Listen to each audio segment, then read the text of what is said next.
Hi, I'm Joel Papadix and welcome to my studio. When we can't go outside and paint in plein air, it's nice to bring the outdoors in and do a floral bouquet.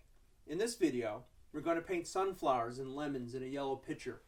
We'll use the brush's round shape to easily mass in the petals and employ a dry brush technique to paint the lemon's bumpy rind. Before you try this video, go to my website at watercolorpop.com and on the Paint Along with Pop page, download the notes and reference photo. You'll also find links below in the description box. Before you pick up your brush, I suggest you watch the video all the way through and then rewatch it again as you paint, pausing as needed. 3 watercolor paintings come to mind whenever I do a floral. I've always enjoyed Charles Demuth's picture From the Kitchen Garden, and it reminds me of the floral we're going to do today. Anna S. Fisher is a watercolorist who is not well known, but her floral, the White Roses, is quite impressive. She taught at Pratt Institute in Brooklyn for many years. Wild Roses in an Antique Chinese Box, a watercolor by John Lafarge, has a nice impressionistic feeling. So let's begin. I use a 2B pencil lead for my watercolor drawings. After I finish my drawing, which is basically a contour, I take out a kneaded eraser and lightly erase my pencil lines. I don't want the pencil lines to show through my light yellow washes on what later on is going to be my flowers, lemons, and beige colored pitcher. Get rid of any eraser crumbs. If not, they'll make a blemish on the paper as you paint. I always start my watercolors at the lightest area of the painting. In this case, it's the pitcher. It's hard to see in the reference, but there's a light highlight that runs up the right side of the pitcher and over the spout. In order to create that highlight, I cover the paper with clear water, leaving a dry area for those highlights.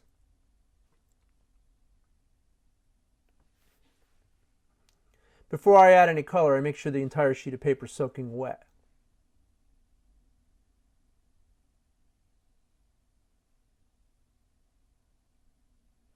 To the wet paper, let's add some color. For the pitcher, I'm using cadmium orange, cadmium scarlet, a little cerulean blue, and some ivory black. Basically, it's a beige neutral tone.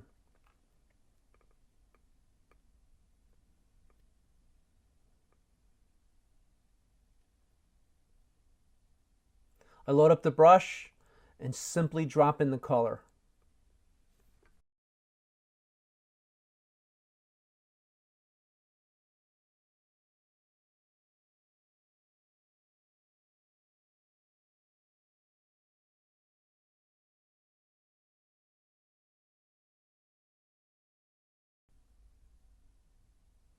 Roll the paint around the paper.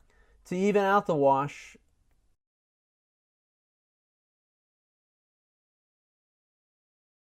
I poured off too much paint, so we're going to have to add a little bit more color.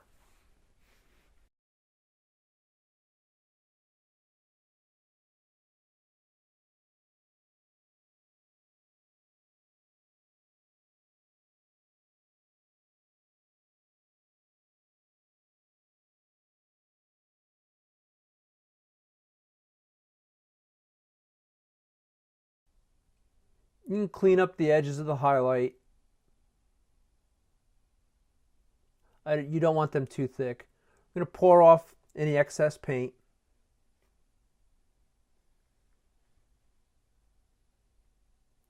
A little bit of the pitcher color wound up in the area of the lemon. I do want to lift that off.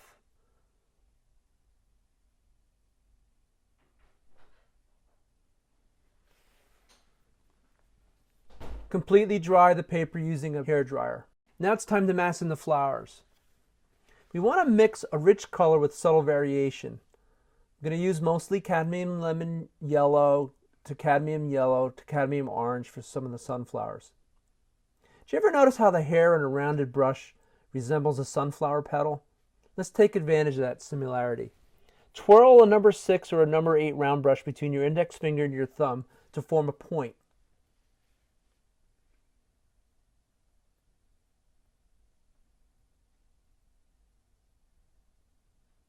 Watch how I'm holding the brush and applying the paint. Don't be a filler-inner artist. Put in the petals quickly with confidence and use that brush's shape.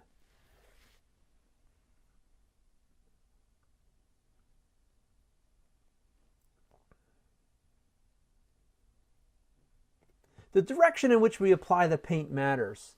Sometimes put the brush on the outside edge of the petal and paint inwards towards the center.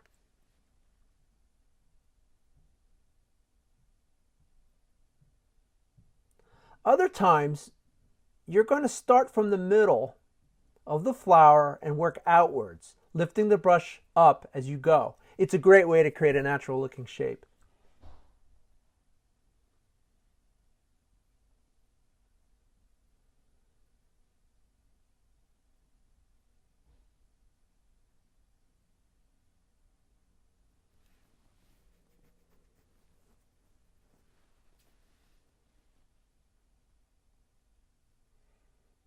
Block in all the flowers. Don't worry about the dark centers just yet. In some places I'm putting a little bit more cadmium lemon yellow in the mix.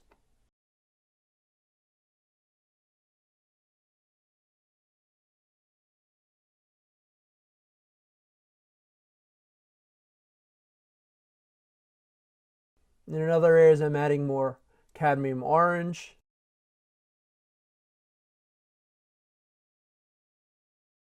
And even some cadmium scarlet along the way for some color variation.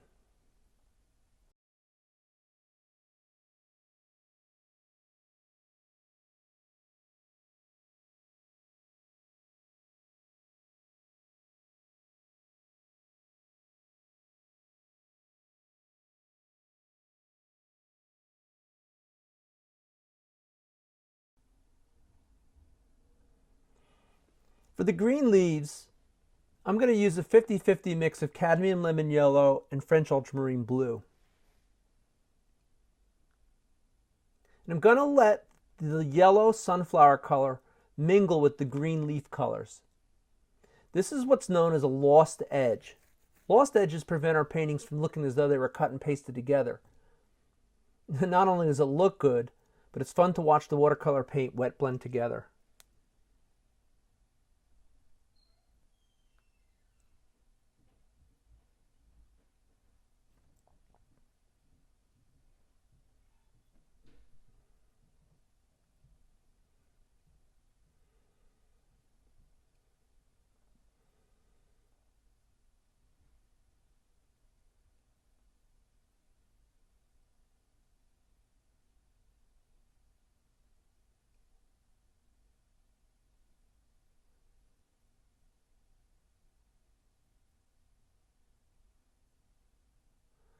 And these last two flowers, watch how I'm holding the brush.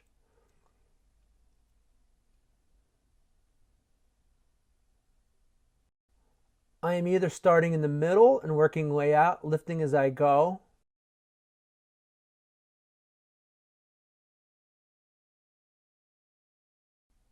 Notice how the paint gets applied. I'm using the brush's shape and direction, and painting this way makes our pictures look like a lot more like calligraphy.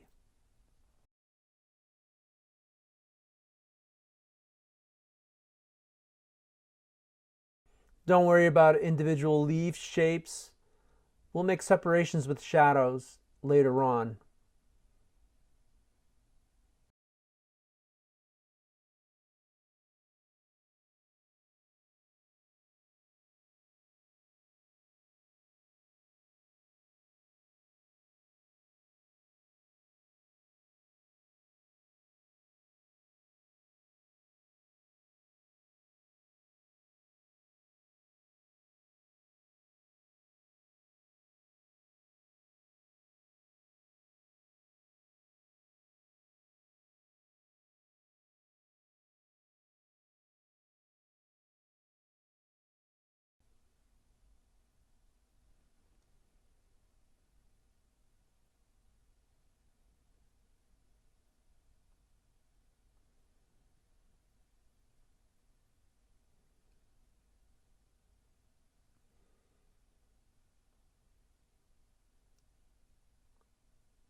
The yellow sunflowers are almost dry now.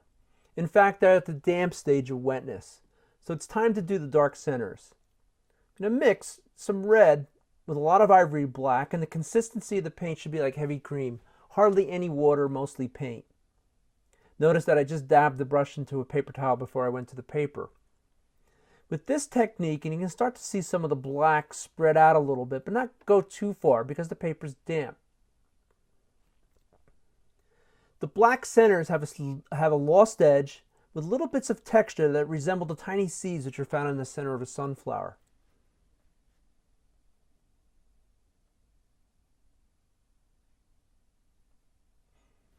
The lemons have a bumpy texture which is noticeable in the area of the highlight. We're going to use a dry brush technique in order to paint that. Hold the brush on its side and scrape the brush so that the hair barely touches the top fibers of the paper. The area of the highlight should begin to look uneven and bumpy, just like a lemon's rind. Fill in the rest of the lemon in a solid way.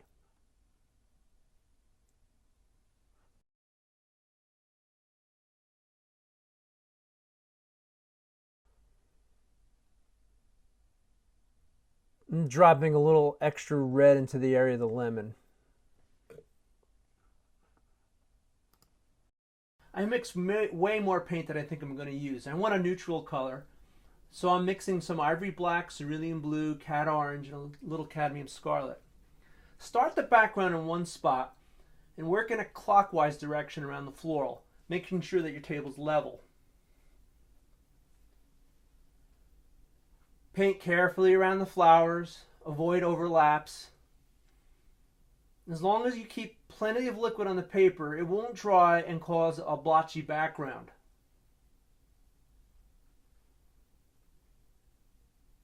If you do overlap some of the background wash over a lighter leaf or a petal, let it dry, and then at a later time, just take some clean water and just soften the edge. Nobody will know. I try not to leave any white gaps. They become distracting and really take away from the whole picture.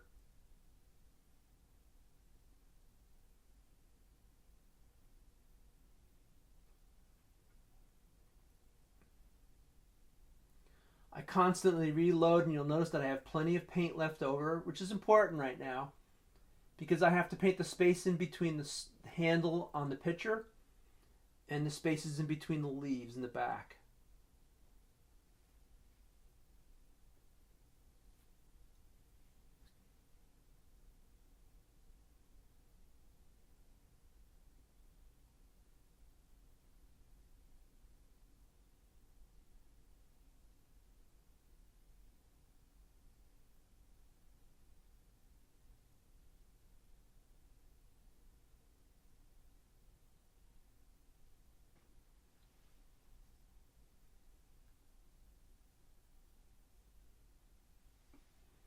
Now that the background is done and everything is blocked in and all the necessary whites are gone, it's time to do the shadows. Starting with the lemon, I'm going to take the local color and add some blue. And it produces kind of a greenish color. But the shadows aren't necessarily green on the lemons, and some are a little warmer than that. So I add a little red. In essence, what we've done is just add violet. I take a look at the subject. I try to see the shadow shape simply and block it in.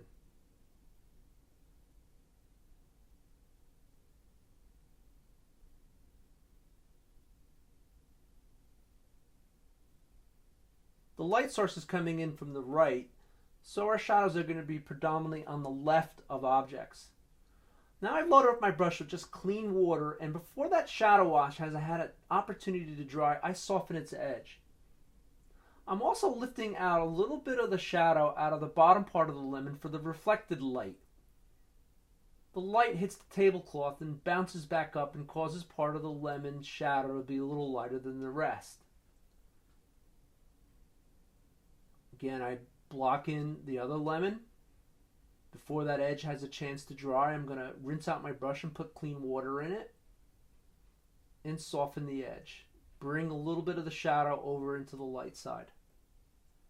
And I'm also going to lift out a little bit of the shadow, out of a little bit of the shadow color for the reflected plane. I'm going to take some leftover background color. It's got some blue in it, and I'm going to paint the shadow on the picture. It extends down the whole left side of the picture and on the underside of the vase. And with some clean water again, I just soften the edge as the shadow goes over into the light.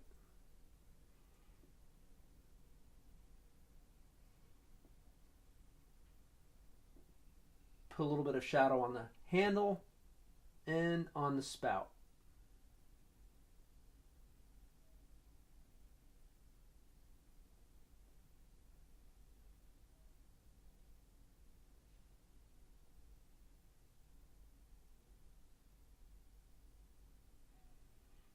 The flowers are always a problem for even intermediate painters, and people have trouble seeing the shadows and where they fall. What I find is best to do is look at the flowers and squint. When you squint, you'll see the shadow shapes simply, blocking in some of the shadow groupings, and any of the edges that face the light. I'm going to take some clean water and just soften their edges.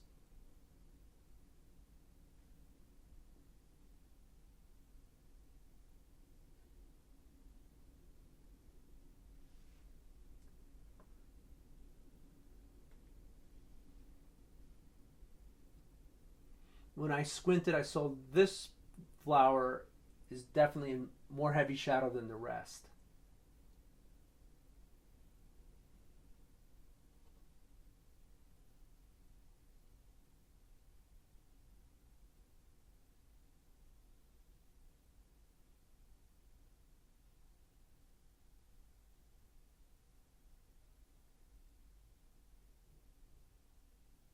The leaves are going to have some shadows as well. Taking the cadmium lemon yellow and some French ultramarine blue, and even a tiny touch of alizarin crimson, I'm going to block in the shadow shapes. And I'm going to be careful not to cover up all those beautiful lost edges that I created earlier on when I masked in the picture. So you'll see little spots here where you can't tell where the yellow flower ends and the green begins, but there are definitely, now with the addition of some darker greens, you can definitely tell where there are some edges to the green leaves, and that's a found edge.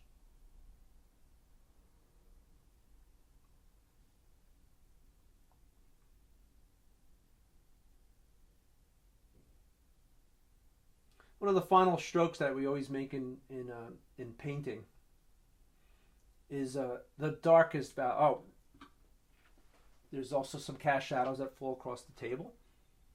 And I've taken the background color and I've added a little bit of blue to it. Keep your shadows narrow and going off to the left. I'm also taking a second wash of the background color and just putting it on the front edge of the table so that our objects don't look like they're floating in space, that they're actually on a ledge.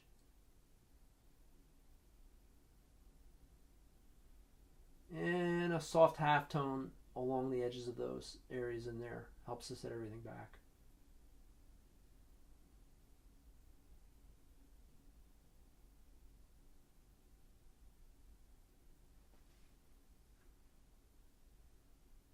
One of the last strokes that a watercolorist makes on their paintings are the darkest darks, which is what I'm doing right now. It's the areas of the seeds along the left side that I'm putting a darker shadow on, and that color is mixed with some alizarin crimson and some ivory black, and of course I put a little halftone on some of those edges.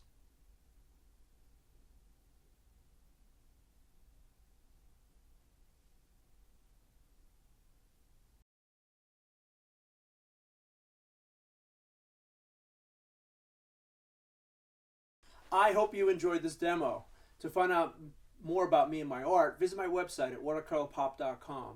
Please subscribe to my YouTube channel to see new videos as they're released. You'll find a link to it below. If you enjoyed this video and would like to leave me a tip, I'd greatly appreciate that. No worries if you can't. On the Paint Along with Pop page on my website, click on the Commerce button that says Tip Joel.